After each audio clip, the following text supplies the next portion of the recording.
राधे राधे दोस्तों। ईश्वर आप सभी की सभी मनोकामनाएं पूर्ण करे और आप सभी को स्वस्थ और खुश रखे। चलिए कहानी शुरू करते हैं। हमारी आज की कहानी का शीर्षक है टमाटर बेचकर बना आईएएस ऑफिसर, एक लड़के की संघर्ष और सफलता की कहानी। मैं दिन में अपनी साइकिल ठेले पर टमाटर बेचा करता था और साथ ही सुबह अखबार भी डाल कर आया करता था। उसके बाद रात को पढ़ाई किया करता था। मेरे पापा हमेशा गुस्सा करते थे कि जरा सी कमाई करता है और वह भी अपनी किताबों पर खर्च कर देता है। घर वालों को बताए बिना मैंने प्रतियोगी परीक्षा दी थी। जिस दिन परिणाम आना था उस दिन टमाटर बेचकर शाम को जब मैं घर पहुंचा तो देखा कि घर के सामने लोगों की भीड़ लगी हुई थी। टीवी और मीडिया वाले भी इकट्ठा हो चुके थे। मैं अभी सबको हैरानी से देख ही रहा था कि अचानक मेरे पापा आगे बढ़े और मेरे सामने हाथ जोड़कर रोने लगे, क्योंकि मैं टमाटर बेचकर अभी अभी घर में दाखिल ही हुआ था कि मेरे पापा की चीखती हुई आवाज़ मेरे कानों से टकराई। नालायक गधे बेवकूफ़, मैंने तुझे कल ही कहा था कि बिजली का बिल भरना है और तू ये किताब खरीद लाया। अरे तुझे थोड़ी तो शर्म आनी चाहिए। तेरा बूढ़ा बाप कब तक अकेले घर की सारी जिम्मेदारी उठाएगा? अब तो तुझे चाहिए कि तू अपने भाई बहनों की जिम्मेदारी उठाए, लेकिन तुझे तो इन किताबों से ही फुर्सत नहीं है। मैं उनकी बातों को सुनता रहा और फिर चुपचाप उनकी बातों को इग्नोर करके अपने कमरे में चला गया। मुझे मालूम था कि मैं गलत कर रहा हूँ, क्योंकि हम लोग बहुत गरीब थे और मेरे पापा अकेले कमाने वाले। लेकिन मैं मजबूर था। मुझे अपनी पढ़ाई पूरी करने के लिए अभी हर बात को नज़रअंदाज करना था। अपने कमरे में जाकर मैंने दरवाज़ा बंद कर लिया और आंखें बंद की, तो भी मेरे पापा की आवाज़ ही मेरे कानों में गूंज रही थी। और ये तो बिल्कुल सच है कि माँ का दिल भी दुख रहा होगा। वह अक्सर मुझे समझाती थी कि बेटा थोड़ा बहुत ही सही, लेकिन अपने पापा का सहारा बनो, उनकी थोड़ी मदद कर दिया करो। लेकिन मैं क्या करता, मैं भी मजबूर था। मैं सुबह 4 बजे उठकर पहले अखबार लाकर अखबार बेचता, फिर मंडी जाकर वहाँ से टमाटर लाकर दिन भर टमाटर बेचता था। उसके बाद रात में पढ़ाई करता। इसके अलावा मेरे पास और कोई रास्ता नहीं था।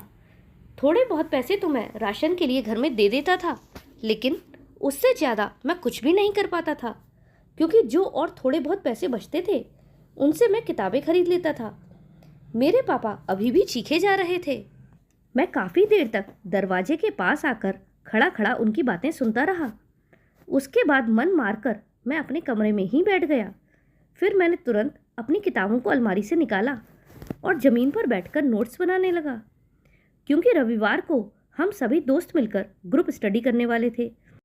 लेकिन उससे पहले हम सभी दोस्तों को नोट्स बनाकर लाने थे। मुझे पता था कि मेरे बाकी सब दोस्त सक्षम हैं तो वह इंटरनेट से आसानी से नोट्स बना लेंगे, लेकिन मेरे पास इतने पैसे नहीं थे कि मैं मोबाइल खरीद सकता। इसीलिए मैं थोड़े थोड़े पैसे बचाकर सस्ती पुरानी किताबें खरीद कर लाता था और फिर उन्हीं से नोट्स बनाता था। पापा की बातें सुनकर आज मेरा पढ़ाई में बिल्कुल भी मन नहीं लग रहा था। बार बार उनकी कही बात दिमाग में घूम रही थी। अचानक मेरी आंखों से आंसू निकलने लगे। दिल भी भारी भारी लगने लगा था। मैंने अपनी किताबें एक तरफ धकेल दी थीं। आज पापा की बातें न जाने क्यों दिल को बहुत ज़्यादा चुभ रही थीं। मैं तुरंत खड़ा हुआ। मेरी अलमारी के ऊपर के हिस्से में मेरा गुल्लक रखा हुआ था, जिसमें मैं थोड़े थोड़े पैसे जमा करता था। मैंने भगवान का नाम लेकर उस गुल्लक को तोड़ दिया। उसमें से करीब 800 रुपये निकले। बहुत समय से मैं उन पैसों को जोड़ रहा था। वह पैसे मैं अपने लिए एक शर्ट और पैंट खरीदने के लिए जोड़ रहा था, लेकिन इस समय मेरे परिवार को इन पैसों की ज़्यादा ज़रूरत थी। इसीलिए मैंने शर्ट पैंट खरीदने का इरादा छोड़ दिया और अपने पापा के कमरे में गया। वह अभी भी परेशान बैठे थे। मैं उनके पास जाकर बैठ गया और उन्हें देखते हुए कहा कि मैं जानता हूँ पापा, मैं आपको बहुत परेशान करता हूँ, लेकिन मेरी भी कुछ मजबूरियाँ हैं। मैं सारा दिन मेहनत करता हूँ और राशन का सामान भी लाता हूँ, मगर थोड़ा बहुत हक तो मेरा भी बनता है। अभी मैं कुछ और कह ही रहा था कि वह जोर से चीख कर पड़े, अपनी ये मनहूस शक्ल लेकर यहाँ से चला जा। तेरे लिए तेरे माँ बाप भाई बहन कोई मायने नहीं रखते और मुझे राशन लाने का एहसान दिखा रहा है। मैंने भी तुझे खुद भूखे रहकर पाला है और अब तक पाल रहा हूँ। और वैसे भी खाली टमाटर और अखबार बेचकर तू कमा ही कितना लेता है? उसके बाद भी आधा पैसा तो तू अपनी किताबों में खर्च कर देता है, तो मुझसे कमाई की बात तो कर ही मत। मैंने अपने मन को शांत किया और गहरी सांस लेकर उनकी बातों को इग्नोर कर दिया। मैं उनसे बदतमीजी नहीं करना चाहता था और ना ही मुझ में इतनी हिम्मत और साहस था कि मैं उन्हें कोई उल्टा जवाब दे सकूं। मैंने चुपचाप अपनी मुट्ठी में दबे हुए रुपए अपने पापा के सिरहाने रख दिए और उन्हें देखते हुए बोला, ये कुछ रुपए मैंने अपनी शर्ट पैंट के लिए जमा किए थे, फिलहाल इनसे आप बिजली का बिल जमा कर दीजिए। इस समय बिल भरना ज़्यादा ज़रूरी है। अपनी बात कहकर मैं वहाँ बिल्कुल भी नहीं रुका और सीधे अपने कमरे में चला आया, लेकिन पीछे से अब भी उनकी आवाज़ें आ रही थीं। वह मुझे ही कोस रहे थे। हाँ, अब तुम हम पर एहसान जता रहे हो कि तुम अपनी शर्ट पैंट के पैसे हमें दे रहे हो। नहीं चाहिए तुम्हारे यह 2 कौड़ी के पैसे, वापस ले जाओ इन्हें। लेकिन मैंने तब तक अपने कमरे का दरवाज़ा अंदर से बंद कर लिया था। सच में घर का बड़ा बेटा होना भी बहुत बड़ी मुश्किल वाली बात होती है। कोई भी अपनी बड़ी संतान का दुख दर्द नहीं समझता कि वह किन दुख और तकलीफ़ों से गुजर रही है। क्या कुछ नहीं सहना पड़ता है मुझे। काफ़ी देर तक मैं ज़मीन पर ही बैठा इन सब बातों के बारे में सोचता रहा और फिर सिर झटक कर अपनी किताब की ओर बढ़ गया, क्योंकि मेरा मकसद तो कुछ और ही था। इस समय तो मैं परिवार को कुछ भी देता वो कम ही था, क्योंकि परिवार की ज़रूरतें इतनी ज़्यादा थीं कि मेरी थोड़ी सी मदद से कोई फ़र्क नहीं पड़ने वाला था। मैं पढ़कर इस लायक बनना चाहता था कि मैं अपने परिवार को वो सारी सुख सुविधाएं दे सकूं जिनके वो हकदार हैं।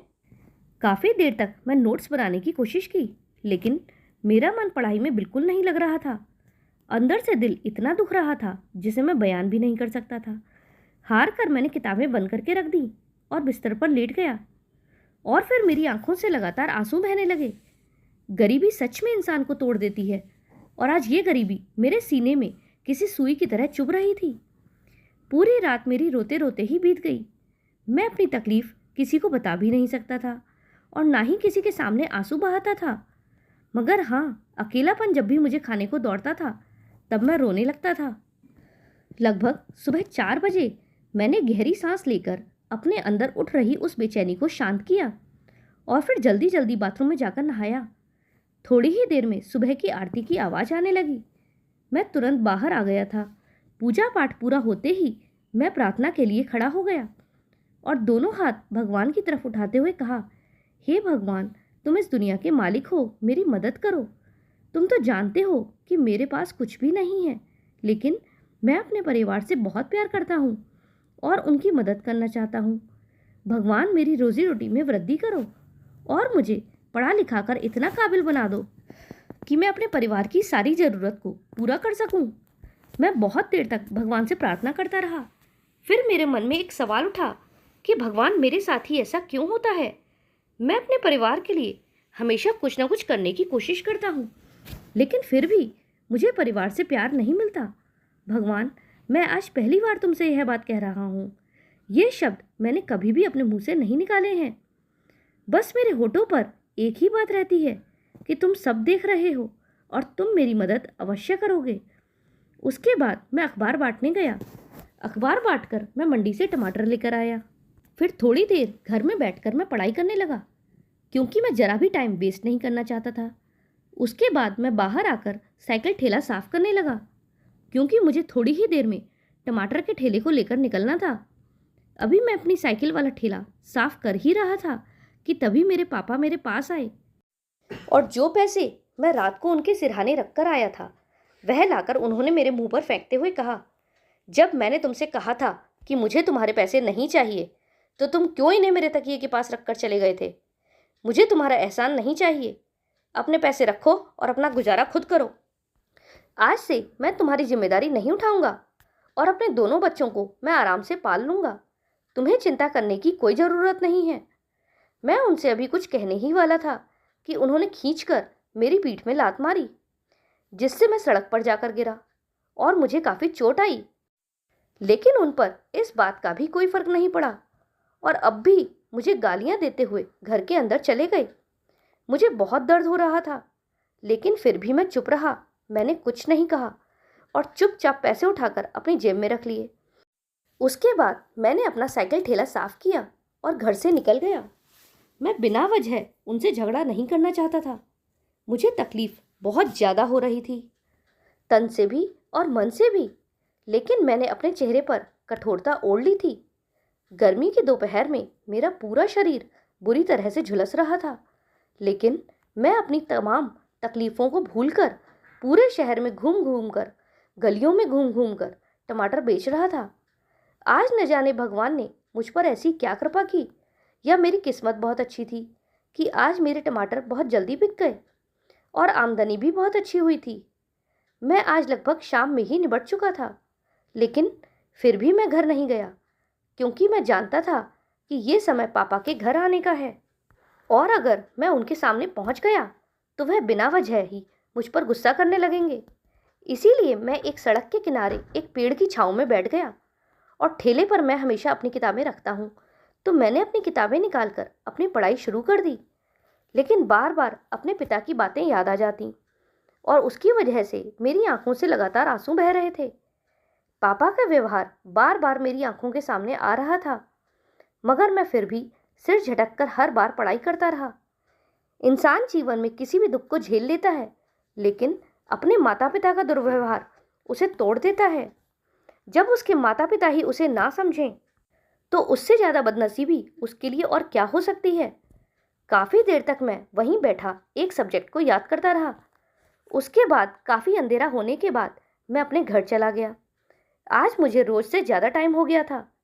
जैसे ही मैं ठेला लेकर घर पहुंचा, मेरी माँ रोते हुए मेरे गले लग गई। उन्हें रोता देखकर मैंने परेशान होकर पूछा, क्या हुआ, सब ठीक है ना? पापा कहाँ हैं? किसी को कुछ हुआ है क्या? मेरी बात सुनकर वह मुझे डांटते हुए बोली, टाइम देखा है तूने, कितने बज रहे हैं? तुझे पता है ना, अगर तुझे देर हो जाती है तो मेरा दिल बहुत घबराता है। मुझे लगा कि सुबह जो तुम बाप बेटे के बीच में हुआ, उसकी वजह से तू नाराज होकर घर नहीं आया है। तब वह रोते हुए फिर से बोली, तुम अपनी लड़ाई की सजा मुझे क्यों देते हो? उनकी बात सुनकर मैं प्यार से माँ के गाल पर हाथ फेरते हुए बोला, आपको क्या हो गया है माँ? मैं भला आपको छोड़कर कहाँ जाऊँगा? मैं तो इसी घर में रहता हूँ, तो वापस यहीं लौट कर तो आऊँगा। आज मैंने सोचा कि थोड़ा और समय लगाकर सारे ही टमाटर बेच दूँ, फिर सुबह जल्दी मंडी चला जाऊँगा। और आप तो बिना बात ही उल्टा सीधा सोच रही हैं। आपको पता है ना कि मैं आपके बिना एक पल भी नहीं रह सकता। मेरी बात सुनकर मेरी माँ थोड़ा मुस्कुरा दी थी। इसके बाद माँ मेरे लिए पानी का ग्लास लेकर आई, और मैंने माँ को अपने पास ही बिठा लिया। आज पूरा दिन मेरा कैसा बीता था, यह मैं ही बता सकता हूँ। लेकिन अब माँ की ममता देखकर ऐसा लग रहा था जैसे किसी ने जलते हुए अंगारे को ठंडी छांव दे दी हो। काफ़ी देर तक वह मेरे से ऐसे ही ममता भरी बातें करती रहीं। उसके बाद मुझे चारपाई पर बिठाकर बोली, ठहर, मैं तेरे लिए खाना लगाती हूँ, तू सुबह से भूखा होगा, मैं अभी लेकर आई। एक तो तुम्हारे पापा भी ना, हर समय बस गुस्सा उनके सिर पर सवार रहता है। जब तुमने कल पैसे दे दिए थे तो उन्हें आज चुपचाप बिजली का बिल जमा कर आना चाहिए था, लेकिन बिना बात का हंगामा तो उनकी पुरानी आदत है। पहले वह तुम्हारे चाचा के पीछे पड़े रहते थे, अब वह यहाँ से चले गए हैं तो उन्होंने तुम्हें पकड़ लिया है। माँ की बात सुनकर मैं थोड़ा मुस्कुरा दिया।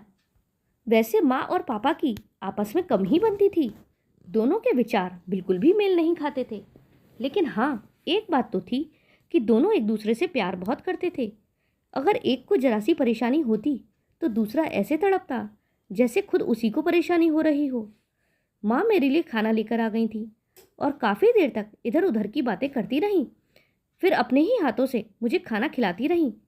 एक बात तो बिल्कुल सच है कि भले ही पूरी दुनिया आपके खिलाफ हो जाए, लेकिन माँ हमेशा आपके साथ खड़ी रहती है। थोड़ी देर बाद मैंने अपनी माँ का माथा चूमा और उठ खड़ा हुआ। अब मेरा मूड बहुत अच्छा हो चुका था और मेरा इरादा पढ़ाई करने का था। आज मैंने ठान लिया था कि आज मुझे अपने नोट्स पूरे करके ही छोड़ने हैं, क्योंकि 2 दिन बाद मुझे दोस्तों के साथ ग्रुप स्टडी करनी थी। अगर मेरे नोट्स नहीं बनते तो बिना वजह दोस्तों से बातें सुनने को मिलती, और मैं ऐसी कोई भी नौबत नहीं आने देना चाहता था। कमरे में जाकर मैंने अपना दरवाज़ा बंद कर दिया और कमरे में जो पीछे की तरफ की सड़क पर जो खिड़की खुलती थी, उस खिड़की को खोल लिया था, क्योंकि वहाँ से रोशनी और हवा दोनों ही अच्छे आते थे। उसके बाद मैं किताब लेकर एक बार फिर से ज़मीन पर बैठ गया और काम करना शुरू कर दिया। धीरे धीरे नोट्स बनाते हुए मुझे पता ही नहीं चला और लगभग रात के 3 बज गए। अब मैं बहुत थक चुका था। 1 घंटे की नींद लेनी भी ज़रूरी थी, क्योंकि 4 बजे उठकर मुझे अखबार लेने के लिए जाना था। उसके बाद मुझे मंडी भी जाना था। लेकिन आज लेटते ही पता नहीं क्या हुआ, मुझे इतनी तेज़ नींद आई कि मुझे समय का अंदाज़ा ही नहीं रहा। और 6 बजे जब माँ ने आवाज़ लगाई तब मेरी आँख खुली। टाइम देखकर मैं घबरा गया और बिना नहाए मैं तुरंत अखबार लाने के लिए भागा। आज अखबार लाने में भी मुझे देर हो गई। जल्दी जल्दी अखबार बांटकर फिर मैं मंडी गया। मंडी में अच्छे टमाटर सब बिक चुके थे। हार कर मजबूरन मुझे छांट छांट कर टमाटर लेने पड़े। जैसे तैसे मैं उन्हें लेकर आया। आज मैं बहुत लेट हो गया था। जब तक मैं घर लौट कर आया तब तक लगभग 10 बज चुके थे और माँ मेरा नाश्ते पर इंतजार कर रही थी। पर मैंने नाश्ता करने से मना कर दिया क्योंकि बहुत देर हो गई थी। फिर मैंने जल्दी से नहाकर वापस अपना ठेला लगाया और निकल पड़ा टमाटर बेचने।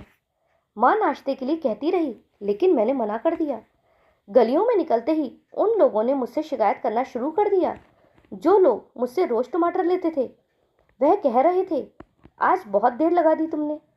जिन्हें ज़रूरत थी उन्होंने पहले ही खरीद लिए थे, इसीलिए आज मेरे टमाटर कम बिके। हार कर दोपहर में मैंने सड़क के एक कोने पर ठेला खड़ा कर दिया कि शायद यहाँ खड़े होकर कुछ टमाटर बिक जाएं। लेकिन ऐसा नहीं हुआ। बहुत थोड़े ही टमाटर बिके।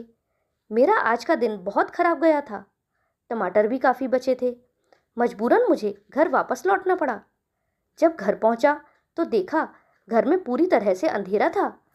बिजली ना होने की वजह से पापा बहुत गुस्से में थे।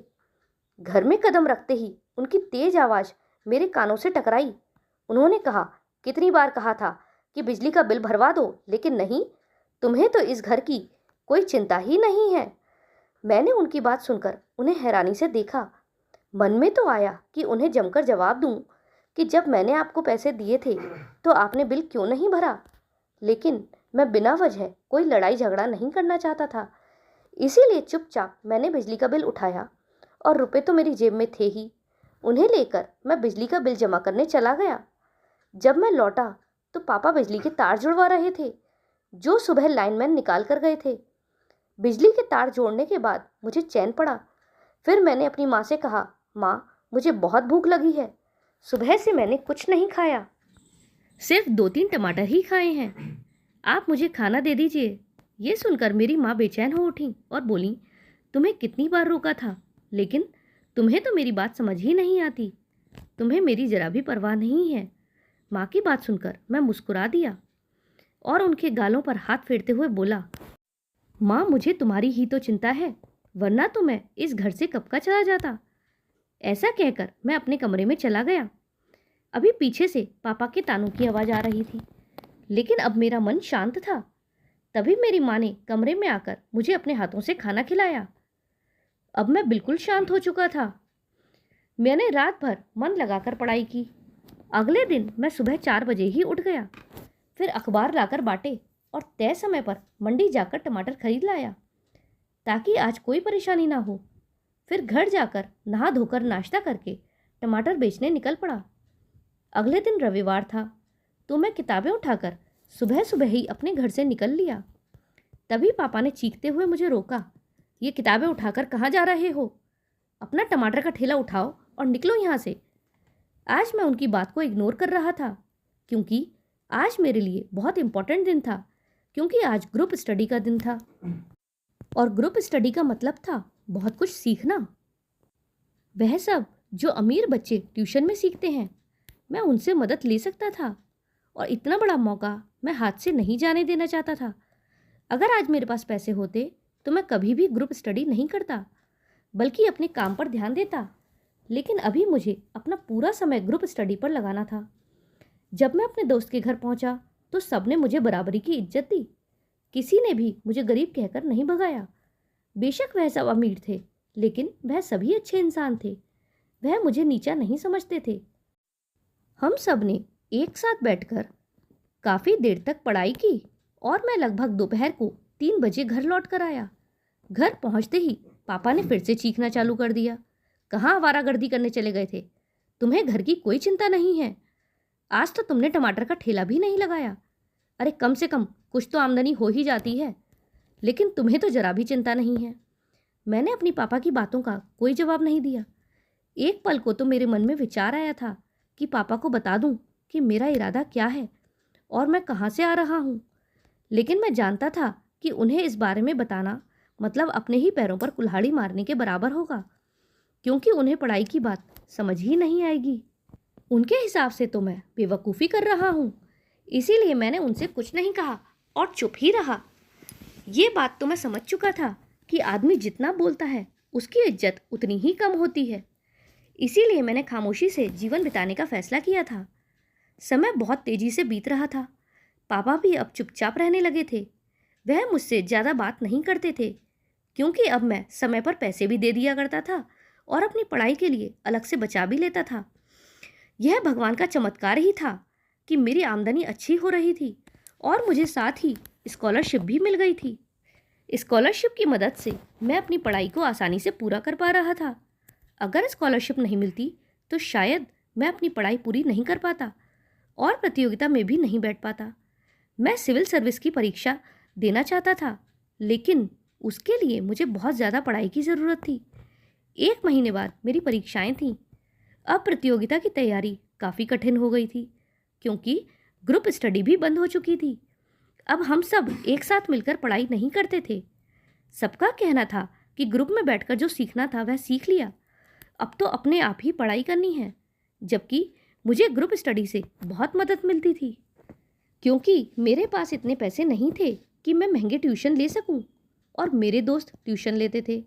उनकी मदद से मेरे अच्छे नोट्स बन जाते थे और वहाँ बहुत कुछ समझने और सीखने को भी मिलता था।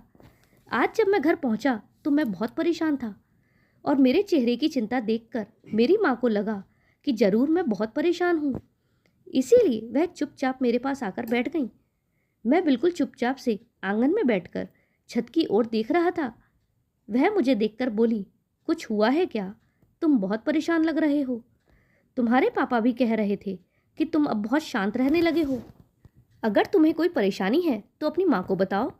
उनकी बात सुनकर मैं थोड़ा रोते हुए बोला, माँ, मुझे मोबाइल की बहुत ज़रूरत है।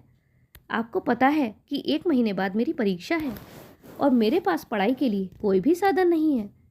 पहले मैं दोस्तों के साथ ग्रुप स्टडी करता था तो पढ़ाई हो जाती थी, लेकिन अब सब लोग अपनी अपनी पढ़ाई पर ध्यान देंगे, इसीलिए अब मेरे को भी अपने आप ही पढ़ना है। माँ, अगर मैं इस परीक्षा में सफल हो गया तो मैं आपको बता नहीं सकता कि मैं कितना आगे बढ़ जाऊँगा। मेरी बात सुनकर मेरी माँ मेरी ओर देखते हुए बोली, एक मोबाइल फ़ोन लेने में लगभग कितना खर्च आ जाएगा? मैंने बोला, अगर मैं सेकंड हैंड भी लेता हूँ तब भी 5 से 7 हज़ार तो लगभग चाहिए ही। मेरी बात सुनकर मेरी माँ बोली, अगर तुम परीक्षा में पास हो गए और तुम्हें अच्छी नौकरी मिल गई तो क्या तुम मेरे पैसे लौटा दोगे? उनकी बात सुनकर मैं हैरानी से उनकी ओर देखने लगा। तब मेरी माँ ने अपने पर्स में से 8,000 रुपये निकाल कर मुझे दिए और कहा, अभी कल ही मेरी कमेटी खुली थी। ये पैसे मैंने तुम्हारे पापा से छुपकर जमा किए हैं, लेकिन अब ये तुम रखो और अपने लिए मोबाइल लेकर आओ। और हाँ, ये बात किसी से भी मत कहना, खास तौर से अपने पापा से तो बिल्कुल नहीं। मोबाइल फ़ोन को छुपाकर इस्तेमाल करना और रात में पढ़ाई करना। मेरी भी बहुत इच्छा है कि मेरा बेटा आगे बढ़े। मैं तुम्हें तरक्की करते हुए देखना चाहती हूँ। मैंने और तुम्हारे पिताजी ने तो गरीबी के चलते पढ़ाई नहीं की, लेकिन मैं चाहती हूँ कि तुम बहुत आगे जाओ ताकि तुम्हारे दोनों छोटे भाई बहन भी सफल हो सकें। माँ की बात सुनकर मेरी आंखों में आंसू आ गए। मेरे लिए यह 8,000 रुपये बहुत बड़ी बात थी, लेकिन मेरा दिल इन्हें लेने के लिए गवाही नहीं दे रहा था, क्योंकि यह मेरी माँ की बहुत ज़्यादा मेहनत की कमाई से जोड़े गए थे। मुझे इन पैसों को लेने से बहुत डर लग रहा था, क्योंकि मेरे मन में ये डर था कि अगर मैं असफल हो गया तो मेरी माँ के पैसे डूब जाएंगे। इसीलिए मैंने ठान लिया था कि माँ को पैसे वापस कर दूंगा। लेकिन जब मैंने उनसे पैसे वापस लेने के लिए कहा तो उन्होंने मुझे मना कर दिया और मुझसे बोली, अगर मैंने इन पैसों को रख भी लिया तो वैसे भी घर खर्च में ऐसे ही खत्म हो जाएंगे। इससे तो अच्छा है तुम इससे एक मोबाइल ले आओ ताकि तुम्हारी मुश्किलें तो कुछ कम हो सकें। फिर मैं कुछ देर तक सोचता रहा और मैंने फैसला किया कि मैं इन पैसों को रख लेता हूँ। अगर मैं असफल हो भी गया तो धीरे धीरे और ज़्यादा मेहनत करके माँ को पैसे लौटा दूंगा। ये सोचकर मैं मोबाइल खरीदने के लिए निकल गया।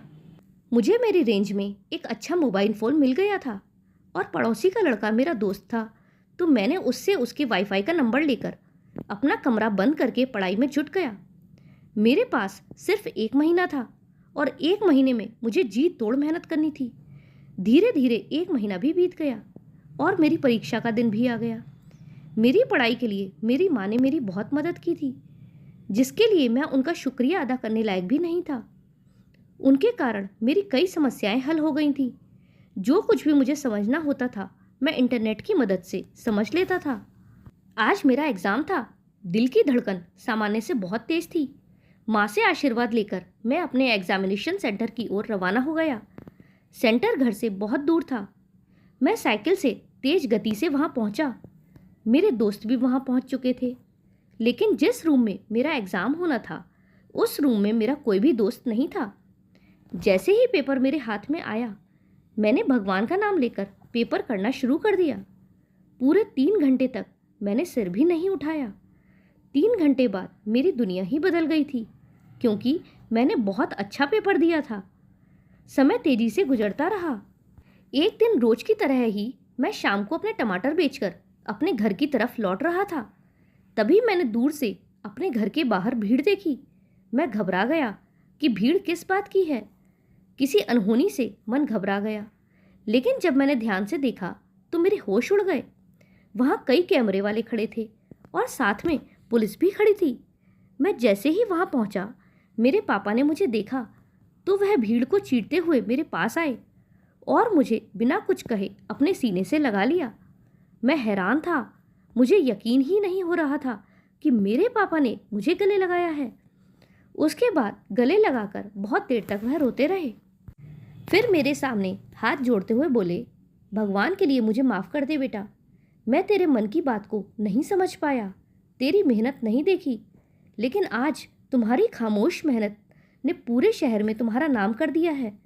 तुमने आईएएस की परीक्षा में पहली रैंक हासिल की है। मैं अपने पापा को और बाकी सबको बहुत ही हैरानी से देख रहा था, क्योंकि मेरे लिए तो यह किसी चमत्कार के जैसा था। मैं सोच भी नहीं सकता था कि मैं पहली रैंक भी ला सकता हूँ। मेरे पापा के ऐसा कहते ही सारे पत्रकार मेरी ओर मुड़ गए। पुलिस ने भी मुझे घेरे में ले लिया। कोई मुझसे सवाल पूछ रहा था तो कोई कैमरा आगे कर रहा था। मैं तो जैसे पत्थर बन गया था। मुझे यकीन ही नहीं हो रहा था कि ये सब मेरे साथ हो रहा है। मुझे अपनी किस्मत पर यकीन ही नहीं हो रहा था, क्योंकि मैंने देश की सबसे कठिन परीक्षा में प्रथम स्थान प्राप्त किया था और ये कोई साधारण बात नहीं थी। सब लोग मुझे बधाई दे रहे थे। मैंने अपने पापा के पैर छूकर उनका आशीर्वाद लिया। मेरी माँ भी एक कोने में खड़ी होकर खुशी के मारे रो रही थी। मैंने झट से जाकर उन्हें गले लगा लिया और उनके पैर छूकर कहा, माँ, ये सब आपके आशीर्वाद और मुझ पर भरोसे का ही नतीजा है जो मैंने यह परीक्षा पास की है। अगर आपने उस दिन मेरी मदद नहीं की होती तो आज मैं कुछ भी नहीं कर पाता। अब मेरी पूरी दुनिया बदल चुकी थी। कुछ दिनों बाद मेरा इंटरव्यू था। मैंने इंटरव्यू भी बहुत अच्छे से क्लियर किया। फिर कुछ दिनों बाद मुझे प्रशिक्षण पर भेज दिया गया और उस प्रशिक्षण के दौरान मुझे सैलरी भी मिलने लगी, जिसमें से ज़्यादातर पैसे मैं अपने माता पिता को भेज दिया करता था।